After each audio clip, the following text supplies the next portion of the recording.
They're calling it the biggest public transit project since building Montreal's metro 50 years ago. Today, Ottawa announced it will be investing $1.28 billion to help build a light rail system here in Montreal. And Caroline, they're promising to deliver it on time and on budget. Yes, something that many Quebecers are skeptical about, given the fact that we've often seen our infrastructure programs and projects in this province delivered late and way over budget.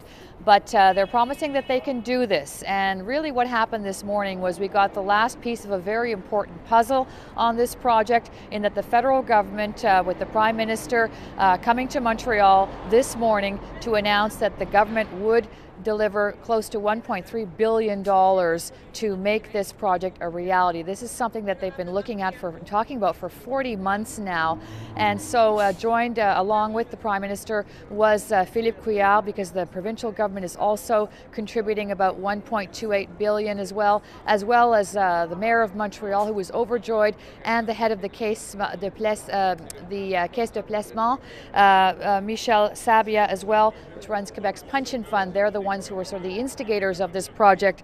And so basically the Prime Minister said that this light rail project was something that he realized Montreal needed in his years when he was head of the opposition, when he was crisscrossing the country, and he could see that Montreal needed this infrastructure project. And so as Prime Minister, he promised that infrastructure would be, of course, a major investment that the federal government would make across Canada. And so now he's making this investment not only to improve infrastructure, but he says also to meet some of Canada's climate goals. So here he is talking about how this project will also be good for the environment. In addition to shortening commutes for millions of Quebecers, REM will reduce the number of cars on the road, which will decrease traffic and air pollution. In fact, the investments we are making across the country in public transit will help us stay the course in our fight against climate change and meet our Paris commitments.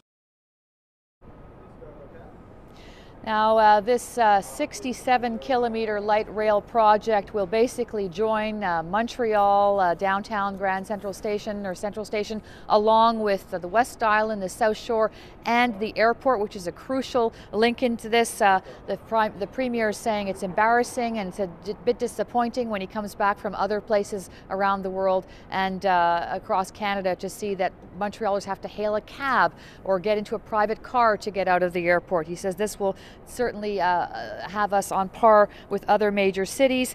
34,000 jobs expected to be created in and around this project, and so a lot of job creation and a lot of people celebrating, I would imagine, today at Sumi. Thanks very much, Caroline.